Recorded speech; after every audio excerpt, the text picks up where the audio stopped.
Good day. Welcome into First Take exclusively on YouTube. Hey, Stephen A. What up? What up? Good to chat with you. Let's get into it. After a 2-day absence, James Harden has rejoined teammates for their second practice on Tuesday under new coach Nick Nurse. Has been extremely vocal this offseason about wanting to be traded from the team. All right, S.A., I know you're very close to Philly. Is this relationship between Harden and the Sixers salvageable? I don't think so. He's under contract. He's there because he has to be there because if he's not there, he's going to get fined. Obviously, he's going to lose some money, not to mention the fact that now because of new rules that have been implemented, he could compromise his rights because the Sixers would be able to hold on to it if they're able to make a case that he tried to sabotage his contractual agreement to the franchise. So he's smart to be there, very, very smart to be there. And like I said before yesterday, when I said that nobody should pursue him, I'm not saying that his skill set, he's not worth it. He's an all-star caliber player. He's not the league's leading scorer, three-time league leading scorer that he once was, but he's still an elite player in this game. He's something special, and any team should want him if he wants to be there. The issue with James Harden is his willingness to depart and how he's looking to do that. Because that's the case, you can't trust that when he tells you he wants to be with you, he's willing to be with you, or if you trade for him, that he'll want to stay with you. These are the kind of things that he has to concern himself with. So he's going to have to really work on making sure people understand who he is and that when he says he's committed, he actually means it. He has to do that convincing. Nobody can do that for him. What level caliber player is he at this point in his career? He's an all-star caliber player. He's not a superstar anymore, but he's a star and he's an all-star caliber player. Second tier, I would tell you. That's not an insult to him. Father Time has kicked in. I personally believe the greatest mistake he's ever made was when he forced his way out of Houston, because that's the last time we ever looked at James Harden and felt like he was in peak condition. Yeah. We've never looked at him since and said he's 100%, he's in peak condition, ready to go.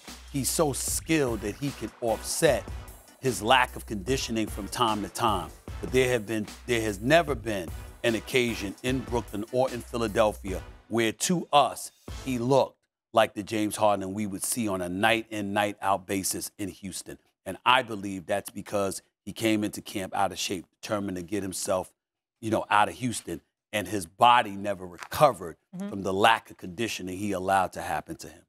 All right, we'll keep it rolling here. Let's get into this one, Stephen A., and then switch gears. Utah's Crimson Collective got all 85 of its scholarship football players a Dodge Ram 1500, each retailing for about $60,000. Leases end when a player's eligibility expires or if they transfer. Thoughts on this? Who did this? Utah's Crimson Collective. Wow. I'm not mad at that. That's nice. It's nice to see student athletes getting compensated in some capacity. It's long overdue. We understand that. Administrations, administrators, coaches, they've all been compensated handsomely throughout the years off of the backs of these athletes. And so when you see something like this, what it says is that we're living in a different age and time with the name, image, and likeness where it's widely and, if not universally understood, that it's a different day.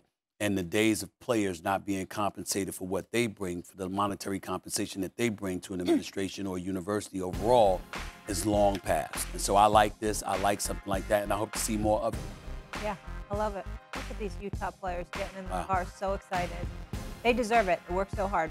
All right, let's get to my UConn Huskies. Speaking of working hard and producing, they held their first official practice Tuesday afternoon, and former Women's College Basketball National Player of the Year, Paige Bueckers, she's a go, coming off her August 2022 ACL tear. Huskies open their season November 8th versus Dayton. Who are you most excited to see this season? Well, to me, it's Caitlin Clark. I mean, that's just how I feel about it, me personally. And don't let me know, I like Paige Bueckers. I mean, she's special, no doubt about it. She is something special.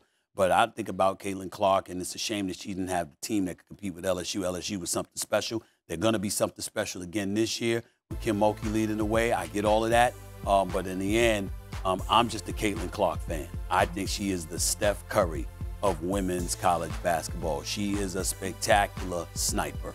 Make no mistake about it. And I think that loss in the national championship game is going to be something that motivates her. By the way, I will be with her tomorrow. I am moderating an event on the campus at Iowa, and she's going to be on the panel. So I will see her tomorrow. Yeah, that's incredible. By the way, I just want to mention this really quick before we roll. Joel Embiid has decided to play for Team USA rather than France in the Paris 2024 Olympics. Well, listen, I think that's a benefit to USA. He's a superstar in this league. I'm very happy for him. What I want to see is other stars from Team USA joining the team. LeBron alluded to it. Kevin Durant, Steph Curry, and others alluded to it because they saw us struggle in summer international competition.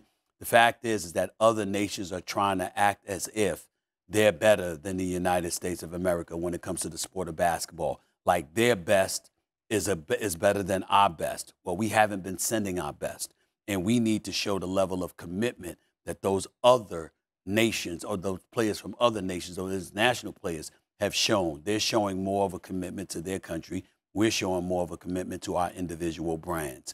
And that is why they deserve to be praised, and we got to step up our game to make sure we're showing the world how committed we are to USA, the red, white, and blue.